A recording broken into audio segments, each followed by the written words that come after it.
Salut à tous et bienvenue sur Actu Ballon, la chaîne qui te balance le foot sans filtre, avec du piquant et un zeste d'humour.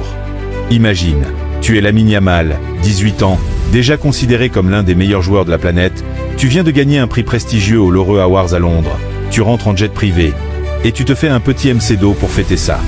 2 jours plus tard, tu tires un penalty contre le Celta Vigo, tu marques, et crac. Ta cuisse dit « stop ». Fin de saison avec le Barça.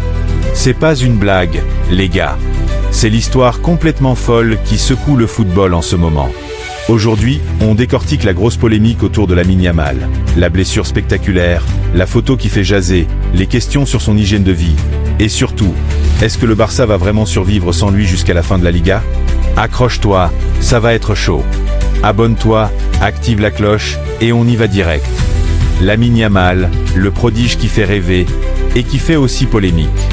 Lamine Yamal, c'est le phénomène. À 18 ans seulement, il est né en 2007, oui tu as bien lu. Il est déjà le numéro 10 du FC Barcelone, il a disputé plus de 170 matchs chez les pros, et il est vu comme le digne héritier de Messi par beaucoup. Cette saison, il est tout simplement injouable. Dribbles impossibles, accélération foudroyante, et une maturité qui dépasse largement son âge. Mercredi soir, le Barça recevait le Celta Vigo au Spotify Camp Nou. Victoire 1-0, un résultat qui permet aux Catalans de reprendre 9 points d'avance sur le Real Madrid en tête de la Liga. Le but, un penalty transformé par Lamine Yamal lui-même. Il obtient la faute, se relève, place le ballon, tire et marque. Met à peine le ballon au fond des filets, Yamal s'effondre. Il se tient l'arrière de la cuisse gauche. Grimace. Changement immédiat. Il boite direction les vestiaires. L'ambiance au camp nous passe de la joie à l'inquiétude en une seconde. Le diagnostic tombe jeudi. Blessure au biceps fémoral, un ischio-jambier, de la cuisse gauche. Traitement conservateur, pas d'opération. Résultat, forfait pour le reste de la saison en club. Il manquera les 6 dernières journées de Liga, dont le Classico du 10 mai contre le Real Madrid. Un coup dur énorme pour Hansi Flick et ses hommes. Pourtant, bonne nouvelle pour l'Espagne. Yamal devrait être disponible pour la Coupe du Monde 2026 qui se joue cet été aux États-Unis, au Canada et au Mexique. Ouf pour Luis de la Fuente, parce que sans lui, la Rora perdrait une bonne partie de sa magie. La blessure la plus ridicule de l'année? Ce qui rend cette blessure encore plus dingue, c'est comment elle est arrivée. Sur un penalty. Pas sur un tacle assassin.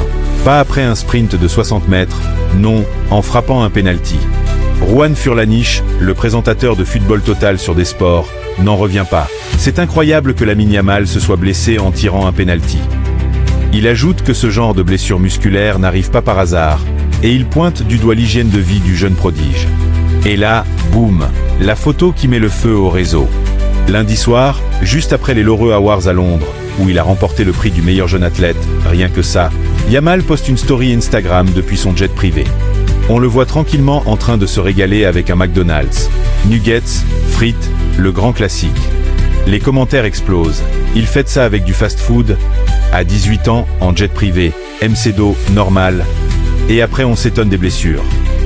Franchement, c'est facile de juger. Yamal est un gamin de 18 ans qui vit à 300 à l'heure. Il gagne des millions, il est sollicité de partout, il vient de remporter un prix mondial.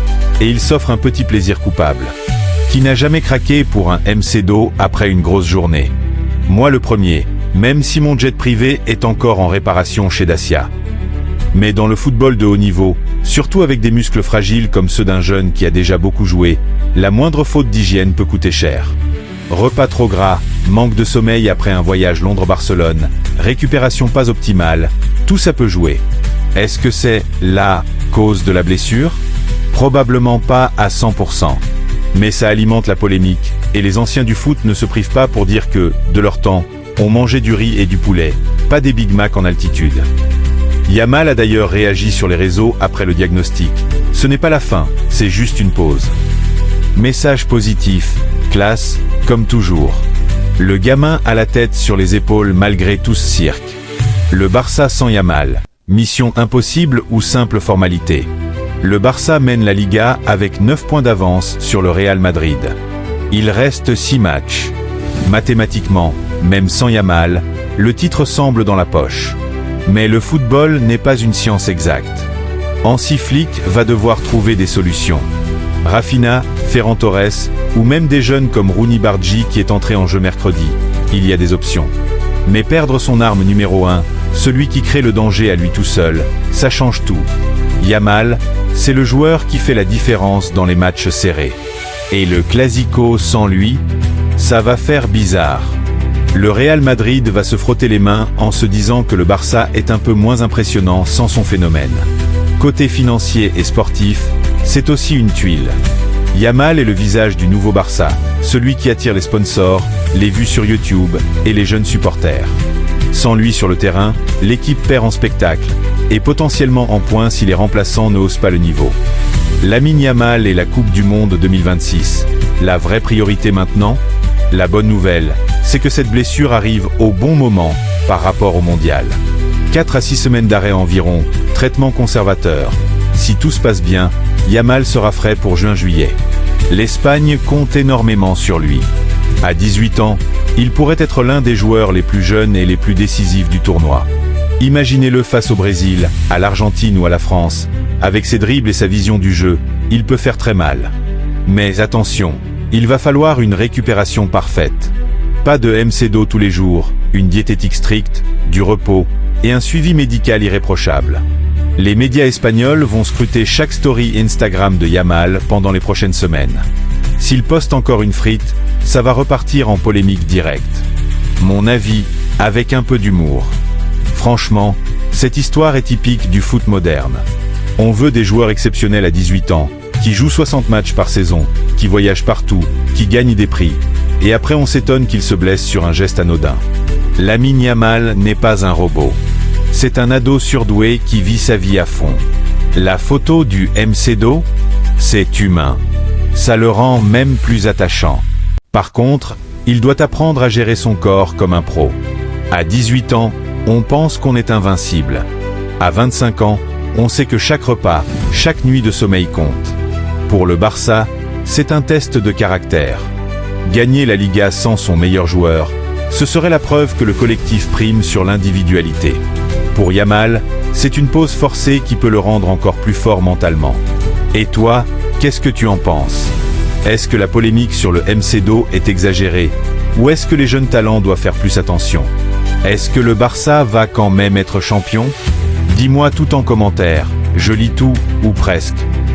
Si tu as aimé cette vidéo, like, partage, et abonne-toi à ActuBallon pour ne rien rater des actus brûlantes du foot. La prochaine fois, on parlera peut-être du Clasico sans Yamal, ou de la course au titre. Merci d'avoir regardé jusqu'au bout, tu es un vrai. Allez, ciao les ballons, et prenez soin de vos cuisses.